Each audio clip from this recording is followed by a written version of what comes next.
오늘 성경 구절을 제가 아마 잘못 드렸나 봐요. 빌립보서 3장 10절부터 12절. 아까 성경을 좀 올려 주실 수 있으세요? 성경 한번 스크린에 좀 올려 주시면 감사하겠습니다.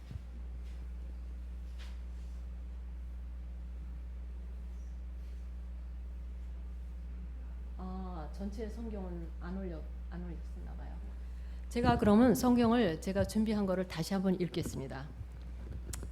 이 성경 구절이 아마 구절이 잘못됐었나 봐요. 아마 제가 잘못 드린 것 같습니다. 그러나 무엇이든지, 이 바울의 말씀입니다. 그러나 무엇이든지 내게 유익하던 것을 내가 그리스도를 위하여 다 해로 여길 뿐더러 또한 모든 것을 해로 여김은 내 주 그리스도 예수를 아는 지식이 가장 고상함을 인함이라.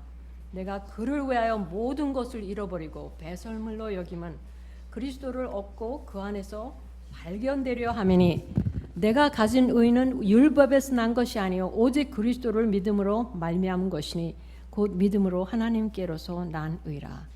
그래서 오늘 2부에서 예수님과 친밀한 관계를 배우는 방법을 바울을 통해서 배우고, 또 제가 교도소에서 어떻게 하나님과 더 친밀한 관계를 맺는 그런 신앙 간증들을 나누겠습니다. 기도하겠습니다. 우리를 사랑하시사 모든 것을 다 내어주시고 피를 흘려주시고 목숨을까지 주신 예수님의 사랑 감사를 드립니다. 이 시간 주님을 사랑하기 위하여, 주님을 더 가까이 가기 위하여 이 자리에 모인 모든 성도님들, 주님 성령의 기름 부음이 함께 하시기를 기도합니다. 주님께서 주시기 원하는 말씀이 무엇인지 오늘 깨닫게 도와주세요. 성령님께서 인도해 주시고 성령님께서 주정하여 주세요.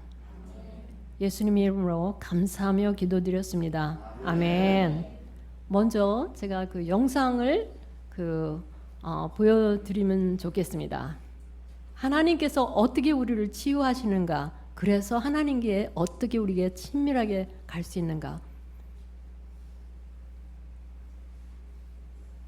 영상을 틀어주시면 되겠습니다.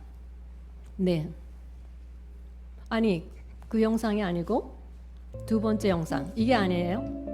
두 번째 영상. 안녕하세요. 저는 미국 교도소와 병원에서 20년간 상담을 해온 이영희 목사입니다. 현재 한국에서 영성훈련 힐링센터를 운영하며 이 영상은 마음속 질문에 대한 답을 찾고 문제 해결을 원하는 분들을 위해 제작되었습니다. 교도소에서 공황장애로 고통받는 많은 이들을 상담하며 이게 맞는 그곳에는 거예요. 우리가 상상하기 어려운 아픔과 고통 속에 살아가는 사람들이 많다는 것을 알게 되었습니다. 공황장애를 극복한 이들을 많이 보았는데 오늘은 영적 전쟁과 치유에 담긴 모니카의 이야기를 나누려 합니다. 그거는 벌써 1부에서 본 거고 2부에서 보는 거 제가 따로 보내드렸는데, 그녀는 그 트라우마와 아픔을 마약으로 지우려 했지만 영상이 그럴수록 삶은 끝없는 고통과 절망의 어둠 속으로 빠져들었습니다. 네, 이 영상이 어느 날 맞는 거예요. 고속도로에서 맞은편 차량이 중앙선을 넘어와 그녀의 차와 충돌하며 삶은 또 한 번 무너졌습니다. 3달간의 코마 끝에 깨어났지만 다리 부상이 심각해 절단이 네, 주님께서 영광 받으실 줄로 믿습니다. 우리의 모든 노력, 수고가 주님을 위한 것이므로, 네, 이 영상을. 안녕하세요. 저는 미국 교도소와 병원에서 20년간 상담을 해온 이영희 목사입니다.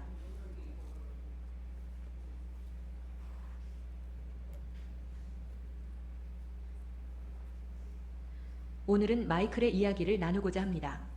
그의 이야기는 정신 건강과 치유 상담, 용서에 담겨 있습니다. 마이클의 이야기입니다. 저는 도미니카 공화국 모카에서 극심한 가난 속에 태어났습니다. 어머니는 가난을 견디지 못하고 우리를 떠나 거리에서 생활하셨고 아버지도 저를 끝까지 돌보지 못한 채 결국 저를 포기하셨습니다. 이후 저는 음식도 제대로 제공되지 않는 열악한 고아원에 맡겨졌습니다. 3살 무렵 쌍둥이 남매와 함께 미 공군 부부에게 입양되어 파나마를 거쳐 미국으로 이주하게 되었습니다. 하지만 미국에 도착한 후 양부모는 저희를 심하게 학대하기 시작했고 결국 우리는 흩어졌습니다. 저는 수많은 보육시설과 그룹 홈을 전전했고 9살에 다시 입양되었지만 14살이 될 때까지 육체적, 감정적 학대를 지속적으로 겪었습니다. 정당방위 상황이었음에도 양부모 중 한 분을 폭행한 혐의로 체포되었고 그 사건을 계기로 제 삶은 긴 수감 생활로 이어졌습니다. 거리에서 살아가던 저는 마약에 손을 대고 폭력에 익숙해졌으며 제 안에는 말로 다 표현할 수 없는 분노와 아픔이 쌓여 있었습니다. 삶은 무의미했고 격려해주는 이도 칭찬해주는 이도 없었습니다. 교도소는 저에게 오히려 편안한 공간이었습니다.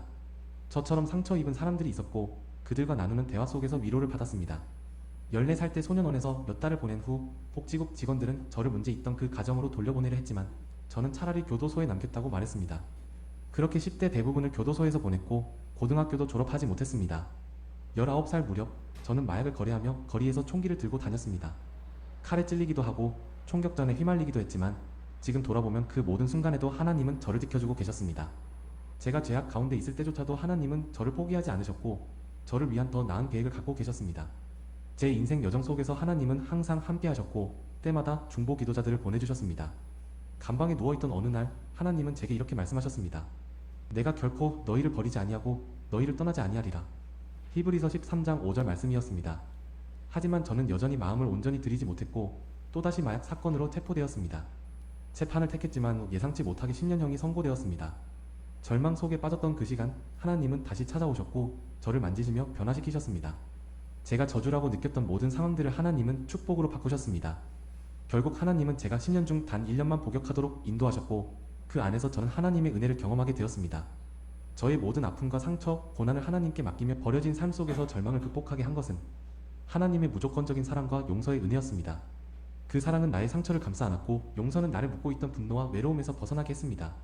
나는 더 이상 버려진 존재가 아니라 하나님께 선택받은 자녀임을 깨달았을 때 절망은 소망으로 바뀌었습니다. 믿음의 길로 나아갔습니다. 과거는 바꿀 수 없지만 이제는 다른 사람을 용서할 수 있는 사람이 되었습니다. 묵상과 기도. 깊은 상처를 받은 삶에서 다른 사람을 용서할 수 있는 삶으로 나아가는 여정은 강력한 변화의 간증입니다. 하나님께 받은 용서를 다른 이에게도 베풀 때 우리의 마음은 자유함을 얻게 됩니다. 기도. 여러분도 이 기도를 함께 따라 하실 수 있습니다. 하나님 아버지, 크신 자비와 사랑에 감사드립니다.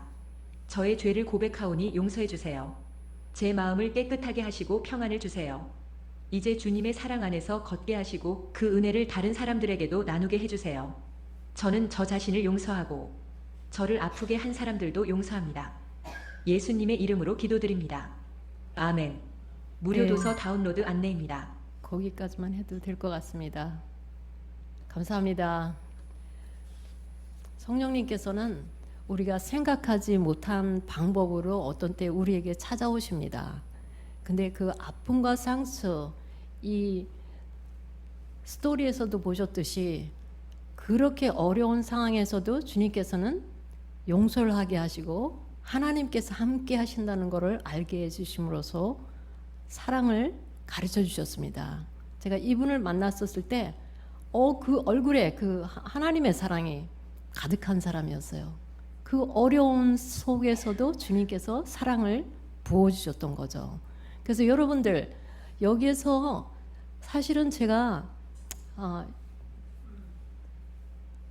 여러 가지 나누려고 생각했는데 주님께서 여기에 딱 오니까 딱 한 가지를 나누라고 말씀을 하시네요. 여기에 계신 분 중에서 사랑하는 사람을 잃은 분이 있습니까? 사랑하는 사람을 잃은 사람이 있다면은 저는 그래요. 저는 항상 왜 주님께서 이걸 또 나누라고 하시지? 그런데 여기에 계신 분 중에서 사랑하는 사람을 잃은 사람을 위해서 그 치유를 어떻게 받는가 그걸 제가 좀 나누겠습니다. 하나님과 친밀한 관계를 가지려면은 우리의 마음 아픈 상처 이런 것이 치유가 돼야 됩니다.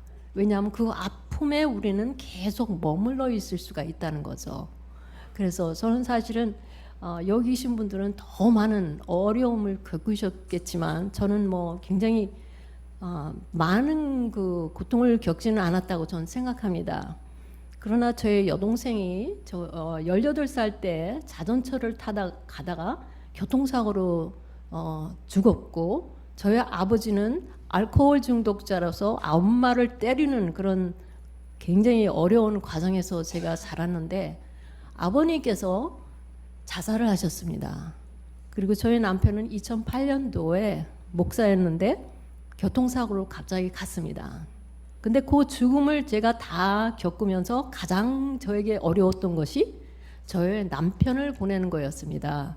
30년 동안을 제가 이 세상에서 가장 사랑하는 사람이 저희 남편이었는데 하나님께서 그걸 어떻게 치유해 주시는가를 여러분들과 나누고 싶습니다. 저희 남편이 교통사고로 갔었을 때 저는 이미 교도소에서 목사로 일을 하고 있었기 때문에 모든 그 사역 그런 것이 다 안정된 상태였습니다. 그런데 제가 일주일에 예배를 15개 그 정도 인도를 했었을 때 예배를 가서 인도를 못하는 거예요.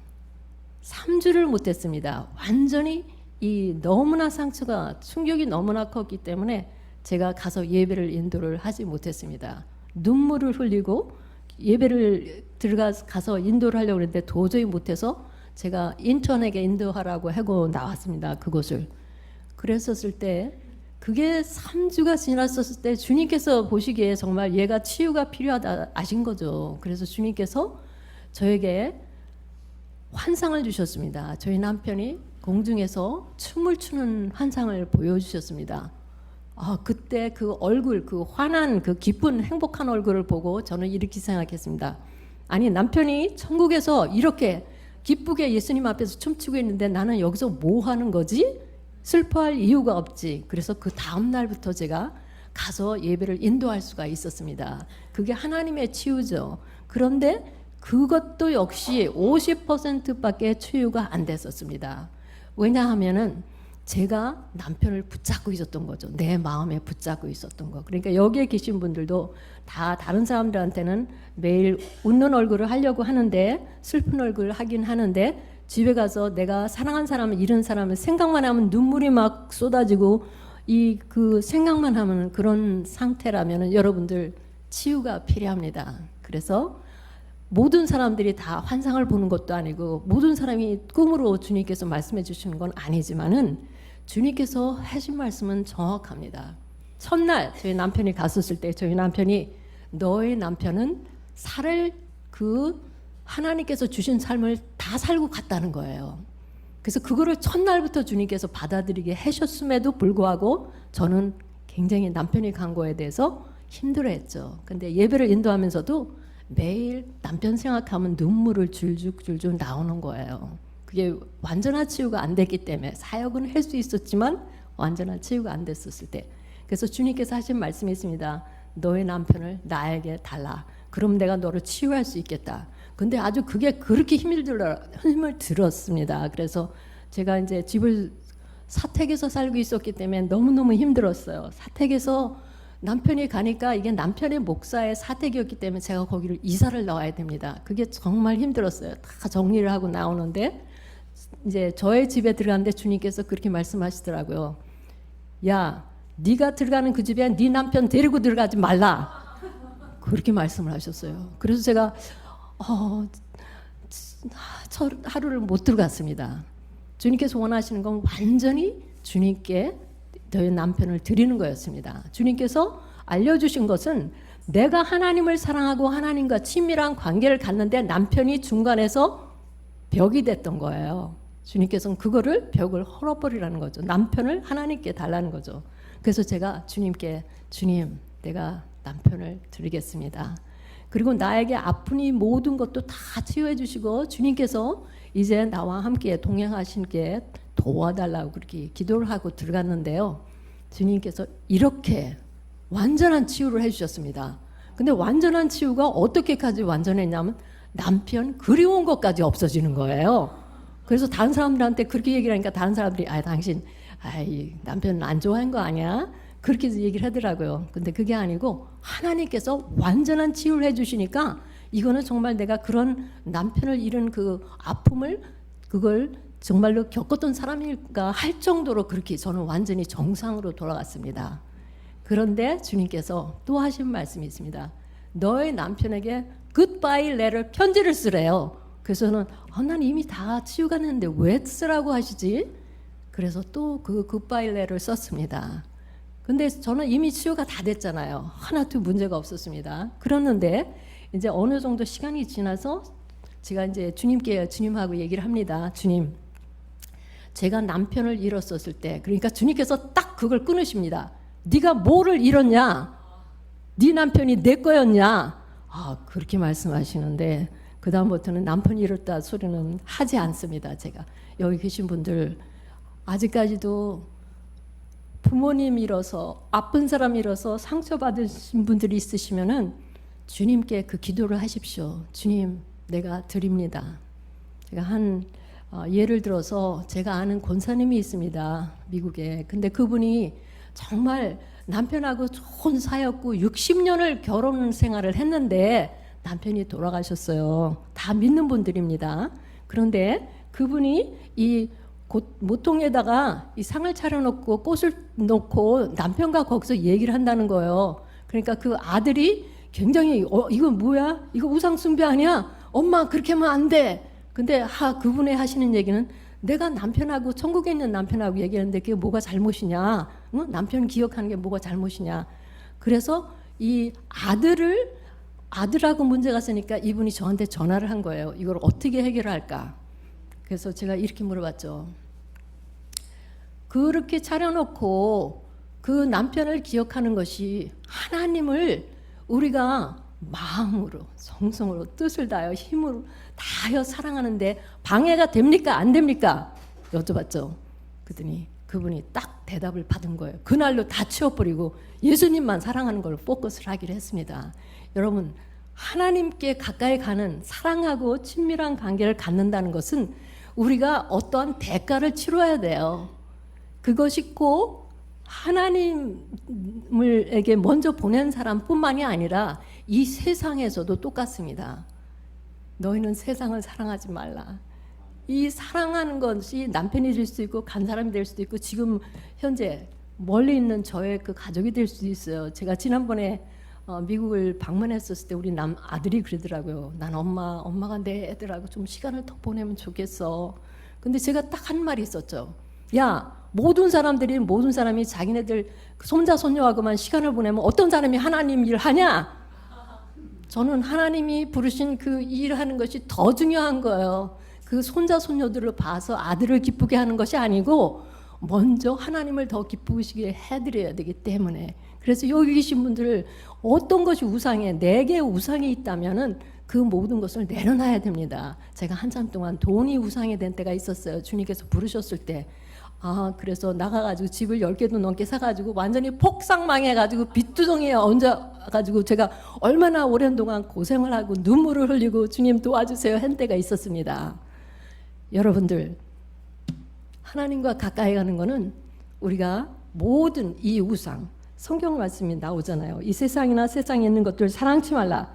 누구든지 세상을 사랑하면 하나님의 사랑이 그 속에 있지 아니하나니 이는 세상에 있는 모든 것이 육신의 정욕과 안목의 정욕과 이생의 자랑이니 다 아버지께로 쫓아온 것이 아니요 세상으로 쫓아온 것이라. 저는 바울 사도를 굉장히 존경을 합니다. 왜? 이 모든 것을 배설물로 여기고 가장 중요한 것이 그리스도를 아는 지식이라. 그것은 하나님을 사랑하고 예수님을 안다는 것, 그걸 가장 중요하게 생각했기 때문에 이 바울 사도가 한 일이 얼마나 많습니까? 저는 그래요. 우리가 선한 싸움을 싸우는 자체부터도 어떻게 우리가 바울 사도 같이 할 수가 있는가? 바울 사도가 그 사역에 성공한 이유가 있습니다. 하나님과의 관계에서 정말로 그가 가까운 관계를 가졌기 때문에. 그러니까 바울 사도가 어려웠을 때 예수님께서 나타나서 경고를 하시나요? 여기 빨리 떠나라. 천사가 나타나서 얘기하잖아요. 네가 아무것도 걱정할 수, 이 배 안에 있는 사람들 다 하나님께서 구해 주실 거야. 이게 다 하나님께서 음성 주시는 거 아닙니까? 그런데 거기까지 가기까지는 하나님께서 그 사람을 신뢰할 수 있어야 된다는 거죠. 그래서 처음에 제가 지금 어떻게 하나님께서 교도소 선교를 부르셨는가를 말씀드릴게요. 주님께서 부르신 후에 저를 위한 사역을 마련해 놓으셨다고 하셨을 때 저는 그게 무슨 사역인지 몰랐습니다. 그래서 주님께 이제 하겠습니다 하고 나갈 때 주님 여쭤봤죠. 주님, 저를 위해서 준비해 주신 사역이 있다고 하는데 그 사역이 무엇입니까? 주님께서 제 오빠가 아버지가 엄마를 때리고 집안이 완전히 그냥 엉망이 되었었을 때 저희 오빠가 집을 뛰쳐나갔습니다. 사춘기 때. 그래서 홈레스가 돼가지고 교도소에 3번을 갔습니다. 그랬었을 때 제가 오빠를 한 번 방문하는데 눈물만 쏟아지는 거예요. 말도 한마디 못하고 눈물만 쏟아졌습니다. 아버지가 사랑으로 가족을 대했더라면 오빠가 집을 뛰쳐나가지도 않았었을 텐데 오빠가 교도소에 갔는 게 너무나 마음이 아팠던 거예요. 그때 제가 그 생각을 주님께서 하게 하시고 기억나게 하시고 또 기억나게 하신 것이 또 한 가지 있습니다. 그것은 오빠가 교도소에 있었을 때 나는 다른 사람이 오빠를 정말 예수님을 전해줬더라면 구원을 받고 삶의 소망을 갖고 살았을 텐데 오빠는 아직도 예수님을 못 만났습니다. 그래서 주님께서 그렇게 말씀하시면 가서 거기 교도소에 있는 사람들 오빠같이 대하라고.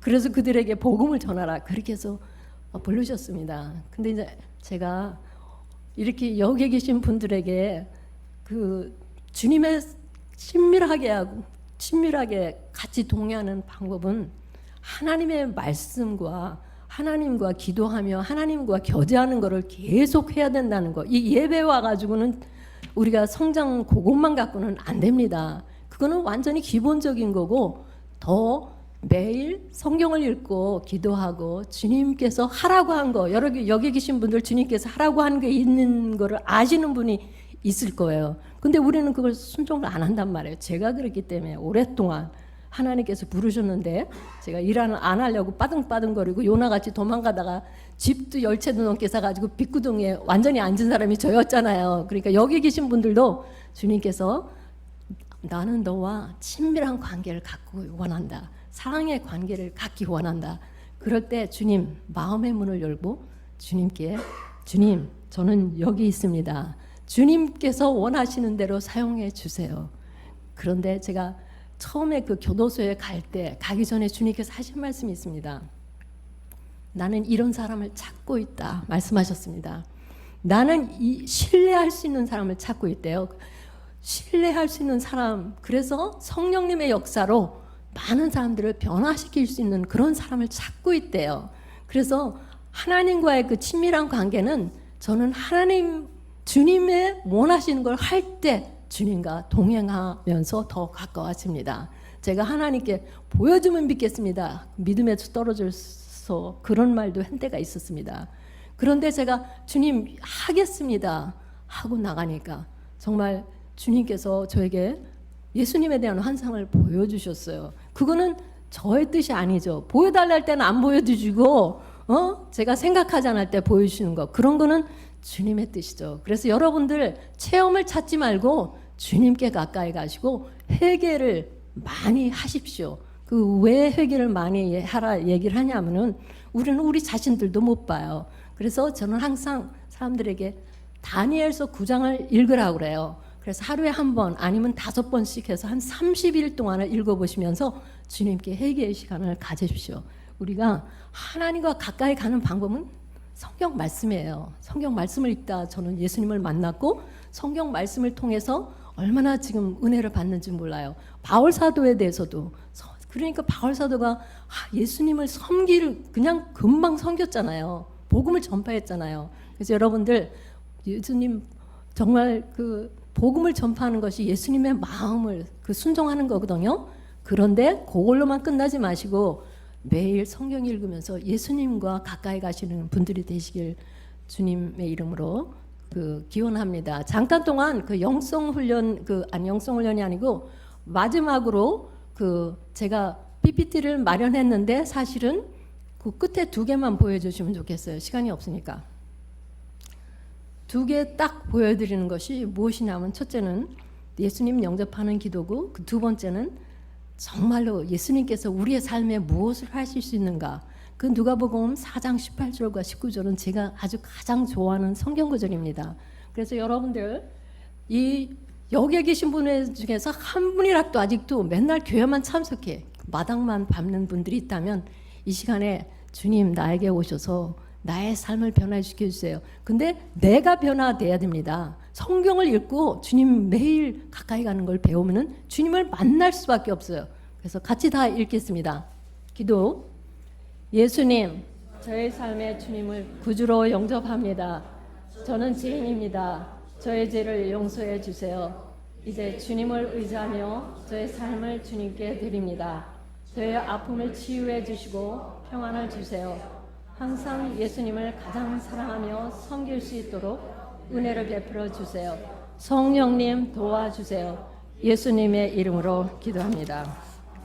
그 다음 성경 구절을 우리가 다 같이 또 읽겠습니다. 누가복음 4장 18절부터 19절 다 같이 읽겠습니다. 주의 성령이 내게 임하셨으니 이는 가난한 자에게 복음을 전하게 하시려고 내게 기름을 부으시고 나를 보내사 포로된 자에게 자유를 눈먼 자에게 다시 보게 함을 전파하며 눌린 자를 자유롭게 하고 주의 은혜 해를 전파하게 하려 하심이라 하였더라. 문제가 많으세요? 주님께서 해결이 있으십니다. 주님과 가까이 가면은 용서 못하던 사람도 용서하게 하고 내가 이길 수 없는 그런 죄도 말씀과 가까이 가고 계속 읽잖아요. 그러면은 이길 수 있는 힘을 주십니다. 다 같이 기도하겠습니다. 이 시간에 제가 4가지 기도를 가르치는 것이 있는데 첫째는 가만히 주님과 조용하게 기도를 하는 시간이 되겠습니다. 주님, 나의 죄를 용서해 주세요.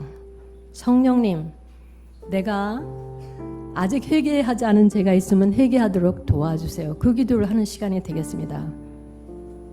내가 다른 사람들을 아프게 했는데 그것도 알지 못하고 아직도 회개하지 않고 변화가 안 됐다면 주님, 내가 이제 변화하겠습니다. 이젠 주님께서 원하시는 삶을 살겠습니다. 그러한 시간이 되겠습니다. 우리는 주님 앞에 모두가 죄인입니다.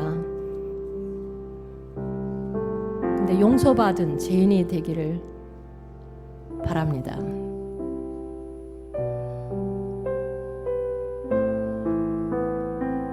성령님께 내가 아직도 용서받지 못한 죄가 있습니까? 내가 다른 사람을 아프게 했는데도 알지도 못하고 깨닫지도 못한 데가 있습니까? 주님, 알게 하시고 회개시켜 주시고 내 마음과 삶이 변하게 되게 도와주세요. 두 번째 기도는 주님, 나를 아프게 하고 상처 준 사람들을 용서해 주세요. 이것은 예수님의 기도입니다. 십자가상에서 주여, 저들의 죄를 용서하소서. 저들이 알지 못하고 하는 죄라고.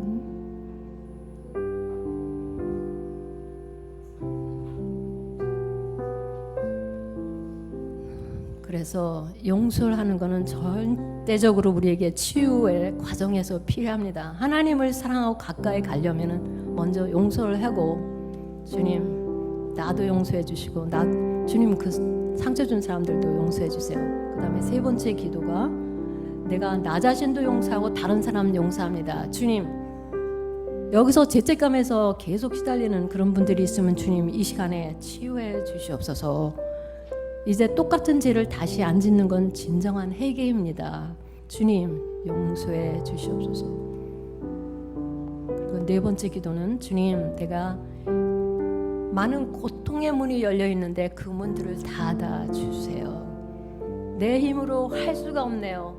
내 죄를 이길 수 있는 힘이 없네요. 그러나 주님의 힘으로 할 수 있습니다. 하나님 말씀에 가까이 가십시오. 주님께서 이길 수 있는 힘을 주시고 성령님께 도움을 청하십시오.